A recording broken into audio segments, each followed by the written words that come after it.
Breaking news. Shahada Dondaicha रस्त्यावर भीषण अपघात. टाटा मॅजिक व ब्रेझा कारची समोरासमोर धडक. 5 जण जखमी.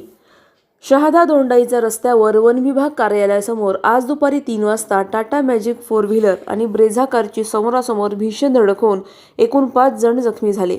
सुदैवाने या अपघातात कोणतीही जीवितहानी झालेली नाही. अपघातात कारमधील 2 तर टाटा मॅजिकमधील 3 जण जखमी झाले असून दुर्घटनेनंतर माहिती पडताच पोलीस घटनास्थळी तात्काळ दाखल झाले. वाहतूक पोलिसांनी परिस्थितीवर नियंत्रण मिळवले. पोलिसांनी तात्काळ 108 रुग्णवाहिका बोलवून जखमींना त्वरित रुग्णालयात दाखल केले.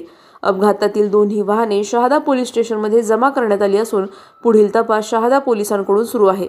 दरम्यान या अपघातामुळे काही काळ रस्त्यावर वाहतूक खोळंबा झाला होता. पोलिसांनी वाहतूक सुरळीत करण्यासाठी तात्काळ उपाययोजना केल्या.